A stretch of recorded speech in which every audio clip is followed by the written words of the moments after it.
Hello, my name is Kaylee Michael, and this is my PowerPoint presentation on credit cards. A credit card is a card that identifies a person as entitled to have food, merchandise, services, etc. billed on a charged account.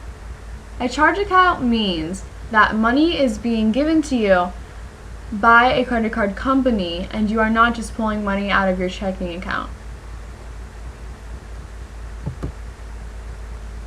Credit cards are used in many ways. First of all, they offer you a line of credit. So as I said before, a credit card company will give you money so that you are essentially borrowing money from them that you'll pay back to them with your monthly minimum balance. So each month in the mail, you will get a paper saying that you must pay this amount of money, and then you will give that money to the company in return. However, if you do not pay these bills, you will have interest charges on your account. So you'll have to pay even more money for things, whether it be because you paid late or you do not pay at all. This means that you are a revolver and the credit card company will make money off of you. Credit cards are essentially DVRs for money. Just as a DVR will let you record a show and then watch it in the future at a more convenient time, a credit card lets you pay for something immediately with your credit card, and then you can pay back the credit card company with your monthly minimum balance. So it actually works really well as long as you pay your bill each month. That's the most important part, because you don't want the credit card company to make money off of you, but at the same time you want to be able to buy things with your credit card. There are numerous advantages of credit cards, but among the most important is that it helps you build credit. Credit cards can build your credit score, which will then enable you to acquire loans from banks. Whether it be for your mortgage or a house loan or student loans, credit cards will help you to acquire these loans from banks, and then you'll be able to start a business or just pay things off. They also allow future payment, as I said before. So that means that you can swipe your card at the store with your credit card, sign your name, and then in a few weeks you will just pay your minimum balance, everything's good to go. Again, it is super important that you pay this bill each month. Credit cards are convenient to use. You do not have to have a wallet in your back pocket stuffed with dollar bills and coins. Instead, you just have this plastic card that you swipe, sign, and then you can exit the store or wherever you're at. They are great for emergency protection. In the case of a funeral or an injury or a job loss, they offer you stability in paying your bills and getting yourself back on your feet. They're great for traveling if you have a card that offers you rewards points for airlines and flights that you can get essentially free as long as you make the transactions to gain the points. They're also great if you want to buy souvenirs while you're traveling or pay for your hotel, because you can pay for them with your credit card and then pay for them in the future. To acquire a credit card, you need to be at least 18 years old, so a legal adult. You need to have a regular source of income, a consistent amount of paychecks coming in, and a job. You should establish a credit history, or more so you're obligated to establish a credit history.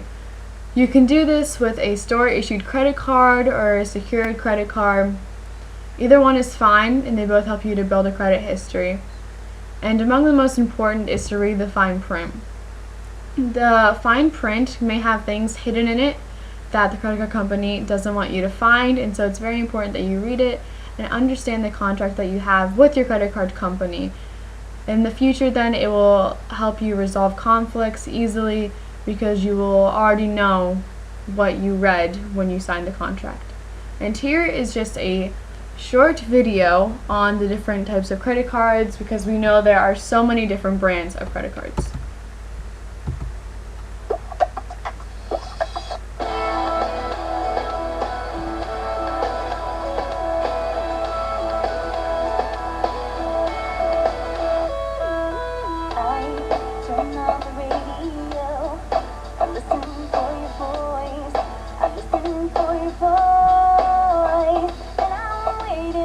Place to escape. You're looking for the end.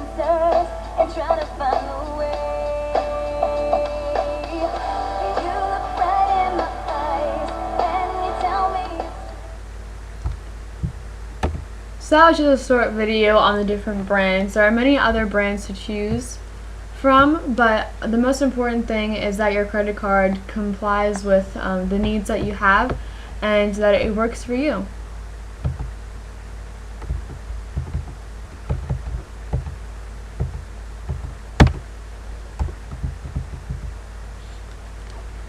While there are many advantages when it comes to credit cards, there are also risks that you need to watch out for. So among these are the annual fees. The annual fees are fees charged every year to cover the basic use of a provider's services. However, if you have one of the better merchant account providers, they most likely will not charge this fee just because it's kind of a bogus fee, I guess you could say. The transaction fees. Madam, I'm afraid the card has been denied. A transaction fee is whenever you will swipe your card and you charge something to the account, they'll make you pay a certain amount of money each time. And again, your interest rates, in case you do not pay your bill or if you pay late, they will charge these. And it's important to pay your bill because if you do not, you can have excessive debt, which is something that sneaks up very easily on credit card users because it's very easy to miss your payments. So it's important that you stay in line with this. And credit score damage is among the credit card risks because if you file for bankruptcy or have an account sent to collections, this will damage your credit score because it shows that you do not use your credit card responsibly. An interest rate is the amount charged expressed as a percentage of principal by a lender to a borrower for the use of assets. How do interest rates work with credit cards? Through the grace period, which is the period of time a credit card company gives you to pay your new charges without having to pay interest on the new balance. The grace period runs from the end of a billing cycle to the next payment due date. And a revolving account is an account created by a lender to represent debts where the outstanding balance does not have to be paid in full every month by the borrower to the lender. The borrower, however, could be required to make a minimum payment based on the balance amount. Compound interest is essentially interest on interest, or it can be thought of as that, and will make a deposit or loan grow at a faster rate than simple interest, which is interest calculated only on the principal amount. And credit card companies can also force you to pay interest on the remaining balance on your credit card. So depending on how much money is left in your credit card, you may have to pay interest on it. Again, the credit card fees, the transaction fees, so each time you make your transaction, the minimum fees, which is a fee charged to a merchant who does not reach a certain transaction total for the month or year, and the terminal fee, which is a fee charged to merchants who have physical stores where they directly swipe a customer's card. Then you have the PCI fees, which is a fee paid to the payment card industry either for non-compliance or compliance. And then you have the monthly fees, which is a fee charged each month, usually for the purpose of covering the call center costs of that credit card company.